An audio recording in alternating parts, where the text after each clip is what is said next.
মোহাম্মদ করবো না তোমাকে করতে জানি না। পাগলেরা করতে পারে, আবু বকর করতে পারে, উসমান আলী করতে পারে। আমি বুদ্ধিমান, আমি বুদ্ধিমতী, আমি সবাইকে পরিচালনা করি। আমার উপরে গাওয়াজ পর্যন্ত হতে পারে না। কিন্তু মোহাম্মদ তুমি আসার পরে আমার নাম হলো আবু জেহেল, মূর্খের একটা নেতা হয়ে গেলাম। আবু জেহেল মোহাম্মদ সরো তুমি আর আমাকে দেখাতে পারবে?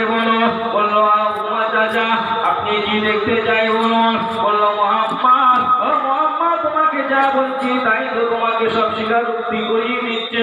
সমস্ত হাজার সাজার সমস্ত তোমাকে তসবিহ করছে, হাজার সাজার তোমার নামে কলমা পড়ছে। ও মোহাম্মদ আমার এই জায়গায় কাপড়গুলো আছে, এই কাপড়গুলো কি তোমার কলমা পড়বে নাকি? তোমাকে নবী বলে মানবে নাকি? বললো চাচা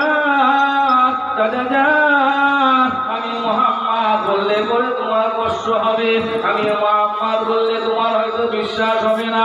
ওই কাপড়গুলো না, কাপড়গুলো নিয়ে তুমি হাতটাকে কানের কাছে রাখো, কাপড়গুলো কি করে রাখো। সেই সময় কাপড়টাকে হাতে করে নিয়ে দেখতে পায় কাপড়গুলো বলতে শুরু করেছে, লা ইলাহা ইল্লাল্লাহু মুহাম্মাদুর রাসূলুল্লাহ।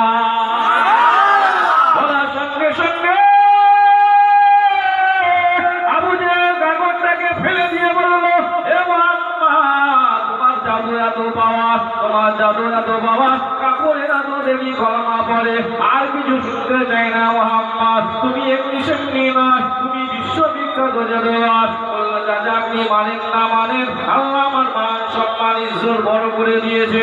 আমার মান সম্মান ইজ্জত যারা মনের ভেতরে রেখে দেবে